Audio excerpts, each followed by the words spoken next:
Kumusta po mga kababayan at kapwa ko OFW dito sa ibang bansa?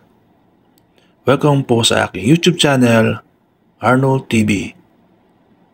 Kaya naman kung bago ka pa lang sa aking channel, ay huwag mong kalimutang mag-subscribe, pindutin ang notification bell, share, like, and comment para updated ka sa mga video na aking i-upload. Kaya naman, huwag na natin patagalin to. Atin na simulan. So, let's go!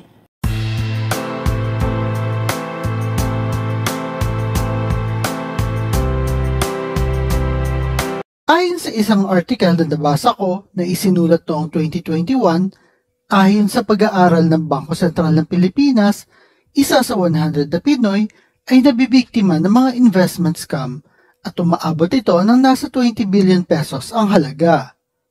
Nakakagulat ito dahil na rin sa daming nagkalat na information para makaiwas sa mga scam na ito. Ang mga dahilan kung bakit marami sa atin ang nahuhulog pa rin sa mga investment scam ay medyo komplikado at nagmumula ito sa iba't ibang aspeto ng ating lipunan at emosyon. Marami pa rin sa atin talaga ang nahuhulog sa mga investment scam kahit na may mga babala at impormasyon na madaling makuha naman sa internet. At patuloy pa rin nagiging biktima ang ilan sa mga kababayan natin. Pero bakit nga ba nangyayari ito? Kaya sa video na ito, narito ang ilang dahilan kung bakit marami pa rin ang nabibiktima ng mga investment scam. Kahirapan ng buhay. Ang kahirapan ay isa sa pangunahing dahilan kung bakit marami pa rin ang nabibiktima ng mga investment scam sa Pilipinas.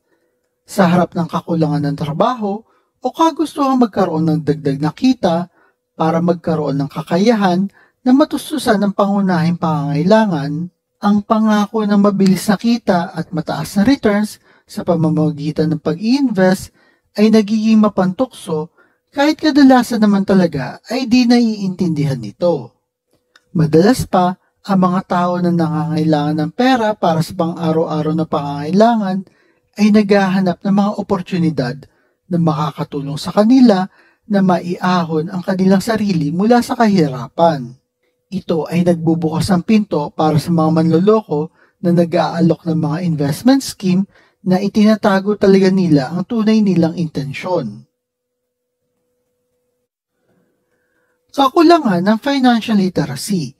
Karamihan pa rin sa atin ay walang sapat na kaalaman o basic knowledge tungkol sa mga uri ng pag-i-invest ng pera.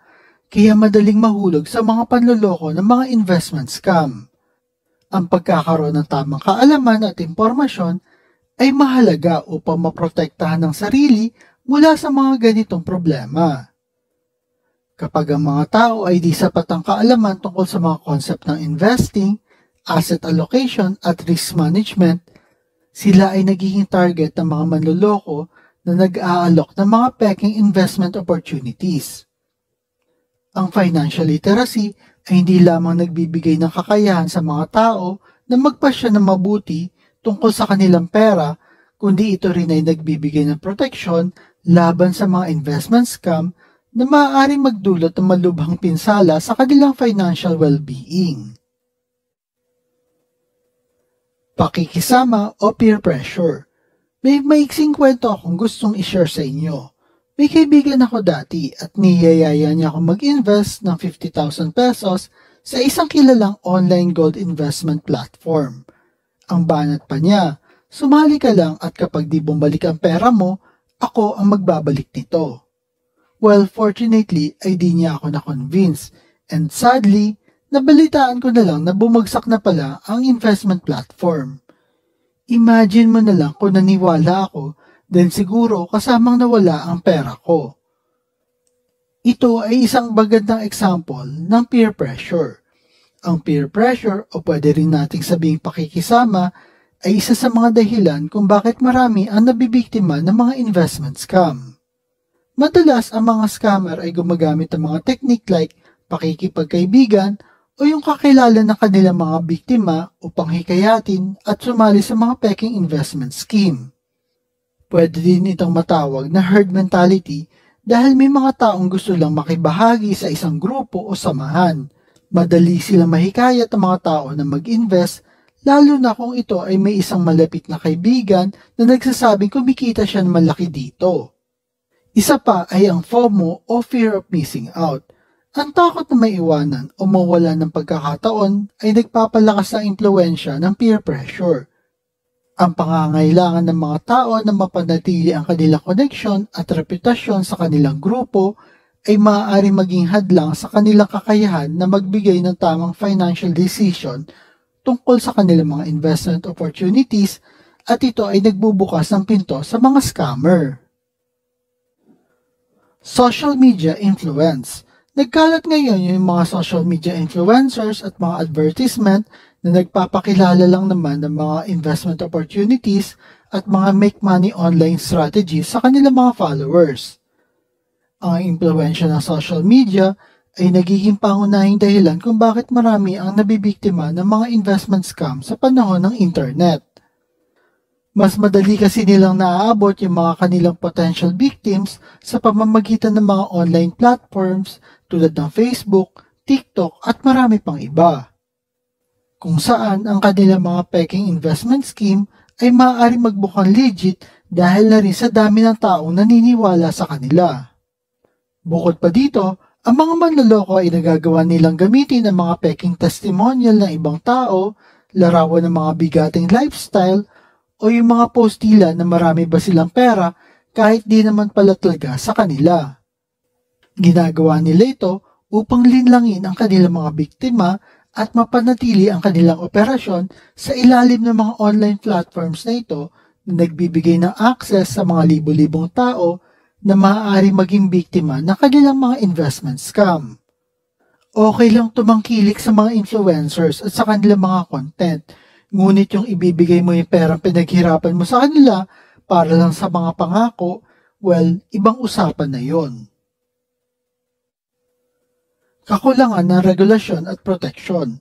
Ang kakulangan ng epektibong regulasyon at proteksyon mula sa gobyerno ay nagbibigay daan sa mga manlolokong operator ng mga investment scam na magpatuloy sa kanilang operasyon. Kahit na ba may mga warning mula sa ahensya ng pamahalaan, ang pagpapatupad ng mga regulasyon ay madalas na kulang. Bilang resulta, marami pa rin ang nagiging biktima ng mga panloloko online na hindi kayang matugunan ng maayos na kasalukuyang regulasyon ng gobyerno. Ang kailangan dito ay ang mahigpit na regulasyon mula sa gobyerno, mas malawak na edukasyon sa publiko, at mabisang kooperasyon sa pagitan ng mga lokal at nasyonal na ahensya ng pamahalaan para matugunan ang mga problemang ito. Okay, so nandun na ang mga reason kung bakit marami ang nabibiktima ng mga investment scam. So, ang tanong, paano nga ba naman makakaiwas ang mga tao sa mga investment scam na ito? Narito ang ilang hakbang na pwede niyong isaalang-alang at itanim sa isip niyo. Magkaroon ng sapat na oras para sa financial literacy. Maglaan ng oras upang mag-aral tungkol sa iba't ibang uri ng investment, pag-unawa sa mga financial terms at concepts, at pagsusuri ng mga risks and rewards ng iba't ibang investments. Ang pangalawa, kilalanin ng mga red flags. Maging maingat sa mga investment opportunities na nag-aalok ng mataas na ROI o return on investment na tila ba ay sobra-sobra at sa mabilis na panahon. Tandaan na ang yaman ay nabubuo over time at hindi lamang sa loob ng isang buwan. Tukuyin ang mga red flags tulad ng mga peking testimonials, di malinaw na business structure, at kung paano nila mapapalago ang pera mo o pangakong yaman na hindi naman makatotohanan. Ang pangatlo, kontrolin ang iyong emotion. Huwag magpadali sa paggawa ng desisyon. Huwag basta-basta tumakbo sa mga oportunidad dahil lang sa sobrang excited ka. Maging mahinahon at balansehin ang emosyon bago mag-invest. Ang pang-apat, huwag basta magtiwala. Huwag sumali sa mga investment opportunities na walang malinaw na regulasyon o legalidad. Magtiwala lamang sa mga lehitimong institusyon at kumpanya na rehistrado sa ahensya ng pamahalaan tulad ng SEC. I-verify ang background ng mga tao o kumpanya na nag-aalok ng mga investment opportunities at alamin ang kanilang track record at kredibilidad na mag-alok ng mga investments na ito.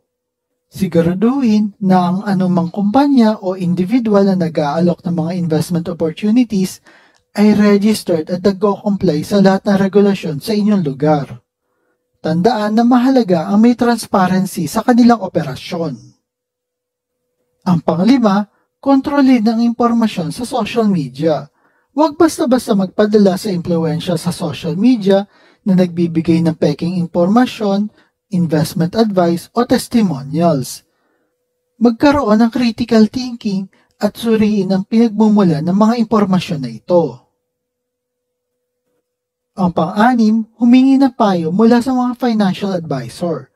Kung hindi ka talaga sigurado sa isang investment, humingi ka ng payo sa isang financial advisor o sa mga professional tungkol sa investing. Sila ay may mas kaalaman upang magbigay ng tama at makatarungang payo para sa iyo. Makipag-usap sa isa o dalawang financial advisor at alamin ang nararapat gawin para sa iyong pera. Ang pangpito, magkaroon ng malasakit sa pera. Di porket nakikita mong madalas ang isang tao sa mga online videos ay kilala mo na siya at dapat mo nang ibigay ang perang pinaghirapan mo. Ituring mo ang iyong pera bilang isang mahalagang yaman na kailangan mong protektahan at paramihin, ngunit sa tama at lehitimong paraan. At ang pangwalo, mag-ingat sa mga high-pressure tactics. Kung ang isang tao o kumpanya ay nagmamadali sa iyong desisyon at nagbibigay ng sobrang pressure at follow-up kung kailan ka sasali sa investment o kung kailan mo itatransfer ang pera, then dapat magduda ka na. Karamihan kasi ng mga legit na investments ay nagbibigay sila ng sapat na oras para mapag-usapan at mapagdesisyonan ng ayos bago sila mag-invest. Ito ay isang video upang bigyan ng idea ang mga tao na huwag basta-basta mahulog sa mga investment scam. Mahalaga na magkaroon ng masusing edukasyon tungkol sa pag-i-invest, personal finance, at kung saan mo dapat ilagay ang pera mo. At huwag basta-basta lamang ito ibibigay sa mga taong pilit kang pinapasali o pinag-i-invest.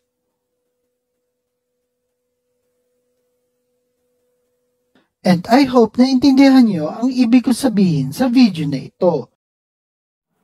Hanggang dito na lamang mga kabayan at dito na po nagtatapos ang aking munting video.